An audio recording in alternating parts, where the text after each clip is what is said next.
I missed our chat on Sunday. I couldn't make it, there was so much going on. In fact, 2025, I don't know what's been happening. Well, I do. Everything's been happening at once. Lots of good things, but lots of bad things as well. Just every day there's something else. Anyway, I'm here now, 3 centigrade. What's the time? 20 past 6 in the morning. The sun is up. The sky is blue. It's lovely. We've had some beautiful weather here. East wind, though, we've had. At the moment, the flag's doing nothing. It's just wrapped round the pole. No wind, not a breath of breeze at all. But we've had an east wind. Well, to be honest, a northeasterly wind. So it's double whammy, if you like. 3 centigrade, which is 37 Fahrenheit at the moment. 91% humidity. I don't know why the humidity is so high. We haven't had rain now for 2 weeks, if not 3 weeks. 1027 millibars on the barometer. So all is looking good at the moment. I said the sun is up, the sky is blue. That's a record, isn't it? But it's raining in my heart. I won't sing, sorry. Might be early in the morning when you're listening. That's all you need, isn't it? Me singing, or trying to sing. The water butt. Do you remember I bought a water butt because the price of water here is going up. 57% they reckon now. Was it 57% or 54% over the next 2 or 3 years? I can't remember. So we got a water butt for the summer for all the plants. Well, it's empty. We've had no rain. It's empty. So we're back to the hose pipe again, unfortunately. When I was a boy, we didn't have no trains in or out of Littlehampton as we've got today and yesterday and the other day. Something's happened at Littlehampton station. Trish has now had to take number 3 daughter to work in Littlehampton because there are no trains. I don't remember any of this. Yes, trains broke down. They broke down more often back then than they do now. But it seems that every day there's trouble with the railway and the buses, I don't know. No point in moaning about that, is there? At least I'm retired. I don't have to go anywhere. Mind you, Trish is retired and she's got to go to Littlehampton and back this morning. People used to laugh at me and say, what do you want to go back to some utopia for in the 1950s? That's all gone. A policeman going by on his bicycle. Those days have gone. You can't go back to that. And now, from what I've seen online, various platforms as they're called, the amount of people, I want to go back to the 70s. I want to go back to the 60s. Bring back the 50s. Everyone's moaning about this now. They all want to go back. I don't know anyone who wants to go forward. Stone their crows. I certainly don't want to go forward. What on earth is it going to be like? Anyway, let's not worry about going forward. But more and more people are saying to me, you're right about wanting to go back. I want to go back as well. It's not just seeing a policeman cycle past, is it? Or a friendly postman. Mind you, our postman's friendly. He's a lovely chap. The milkman and all this business, the community, it's gone. It's all gone. The local pubs have disappeared, haven't they? They're disappearing at a rate of knots every week. There has always been change, of course, over the years, over the decades. But the change we are going through now seems to be so fast. Every day you put the telly on, look at the news, hang on, something else has happened. Oh, we're doing this now. We're banning that. We're scrapping that. We're now doing this. It's all being sort of forced upon us in a very short space of time. You can't get used to anything. They said years ago, get a diesel car. Buy a diesel engined car. That's what you want. So we did. We got a Citroën Berlingo. Lovely car. I like those. The price of diesel is going to be cheaper than petrol, they said. And then, before you know it, oh, you don't want diesel. That's no good. We're putting the price of diesel up, so you're better off with a petrol car. You don't want diesel. And now they're saying, no, you don't want petrol or diesel. You need an EV. You need an electric car. Other people are saying the national grid can't cope with it. We're having trouble as it is, let alone if we all get electric cars. One minute the government says this, the next minute they say that, then they say something else. You can't keep up with it. As I said, people used to laugh at me, but I'd like to go back to the 50s. It wasn't all lovely and wonderful and roses in the garden. What's that expression? Roses, I don't know what it was, tulips or something in the garden. It wasn't all some sort of utopia, obviously. But there are so many things back then in my childhood that were far better than they are now. Far better.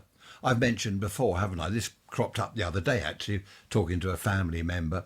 In the old days, you go into a local shop, they put it in the paper carrier bags for you. Do you want that delivered? You can't manage that, you sure? It's heavy. No, we'll deliver it. So you go home, and within half an hour, there it is. They brought it round for you. They've delivered it.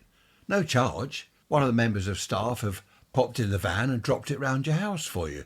Many years ago we used to buy bales of hay for the bunny rabbits, and they are quite big and heavy, and the chap, he just had a little pet shop that we went to.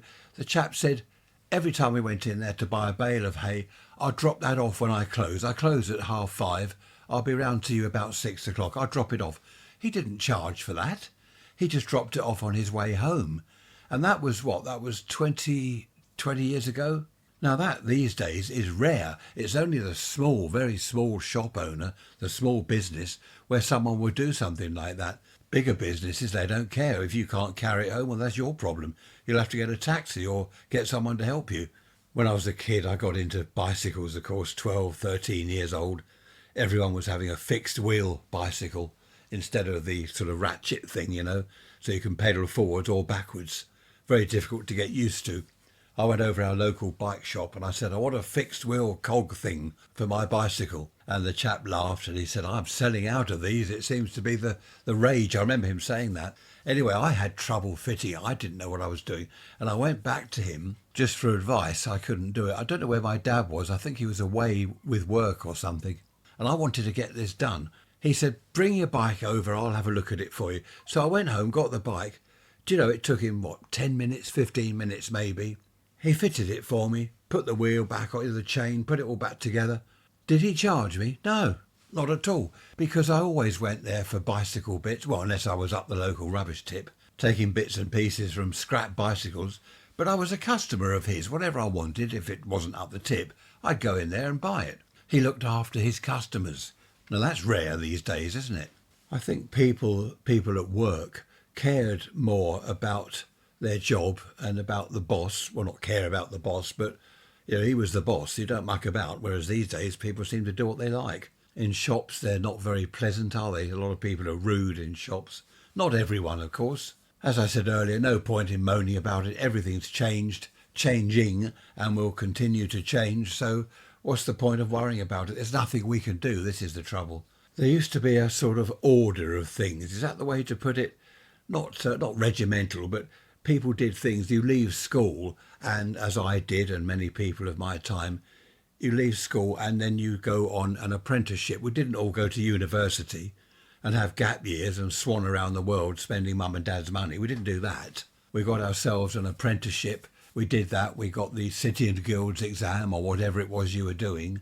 Then you go into work, into a career. Right, that's enough of that. You're probably dozed off by now thinking, what is he on about? No, you haven't, have you? You know what I'm on about. You know what I'm on about if you're getting on in years. Isle of Wight soon. That's not bad, is it? And Trish found online that we can go on a boat trip. Now, I went round the Isle of Wight, didn't I? Round the whole island on the Waverley paddle steamer with a couple of friends of mine. That was fantastic. Absolutely amazing.